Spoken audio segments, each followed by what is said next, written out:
Olá pessoal, tudo bem? Meu nome é Vinícius e eu sou estudante de Engenharia Elétrica no IFSCP Campo Sertãozinho e hoje apresento o modelo epidêmico SIR com isolamento social. Este faz parte de um projeto de iniciação científica que desenvolvi com o professor Dr. Olavo.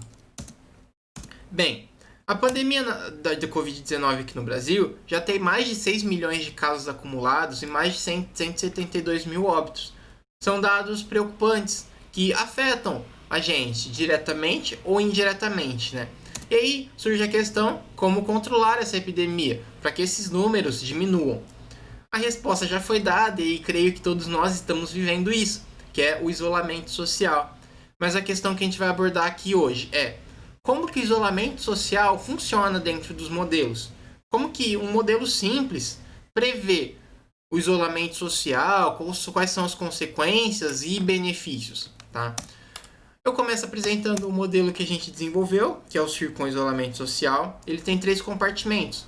O S, sendo a fração da população suscetível, o I, a fração da população infecciosa, e o R, a fração da população recuperada.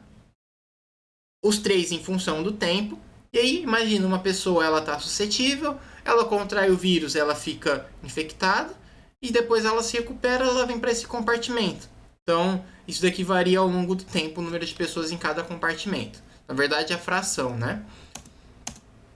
E a transição dos compartimentos é dado por esses dois termos aqui, do S para o I. É esses dois termos, sendo o beta 1, a taxa de transmissão de indivíduos fora do isolamento, o beta 2, a taxa de transmissão para os indivíduos em isolamento, e alfa, a taxa de isolamento.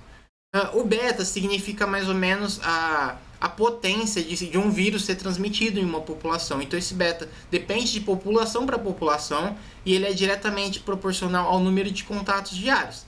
Dessa maneira, uma pessoa que está fora do isolamento tem um beta maior do que uma pessoa que está em isolamento. Dessa maneira, o beta 1 vai ser maior que o beta 2. E a alfa é a taxa de isolamento, que vai de 0 a 1. Então, se alfa for igual a 0,5, 50% da população está em isolamento. E o último termo é o gama I, o gama sendo inverso do período infeccioso. Se, por exemplo, a pessoa fica em média 5 dias infectadas, 1 sobre 5 é igual a 0,2, gama é igual a 0,2. As equações diferenciais são essas daqui, tá? E uma equação auxiliar. Observem que os termos que saem de um compartimento ficam negativos e os termos que entram no compartimento são positivos. Tá? Por exemplo, o compartimento I, ele recebe esses dois termos, os dois são positivos, e sai o termo gama I, eles são negativos. Uma equação diferencial, para quem não conhece, significa a taxa em que as pessoas variam no compartimento. Por exemplo, quantas pessoas deixam de ser suscetíveis por dia. É mais ou menos isso que significa. E se a gente somar os compartimentos S e R, vai dar sempre 1, que significa o 100% de uma população. Aqui a gente vai estimar o parâmetro beta para algumas populações, para alguns lugares, assimilando que alfa é igual a 0 e S é igual a 1, ou seja, não tem isolamento no começo de uma pandemia para os primeiros 30 dias e todos são suscetíveis.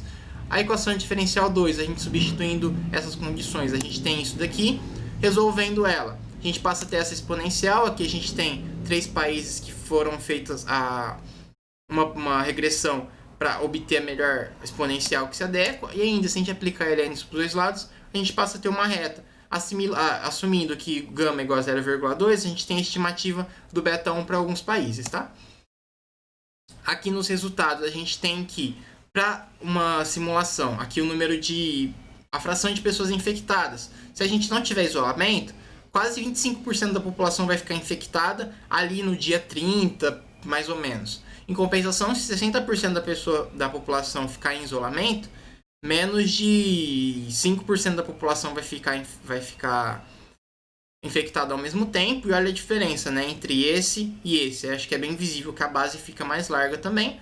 E ainda aqui ao lado, mostrando que sem isolamento, quase 90% da população fica infectada, vai ser parte dos infectados acumulados. E com 60%, um pouquinho mais de 40%. Por fim, esse modelo é muito interessante para a gente compreender a eficiência do isolamento social, como que ele funciona, mas ele tem uma limitação que são as estruturas geográficas. Ele não leva em conta a distribuição geográfica da população e ele não é tão preciso para fazer simulações futuras e previsões, tá? Essas daqui são as nossas referências. Muito obrigado por ter me assistido.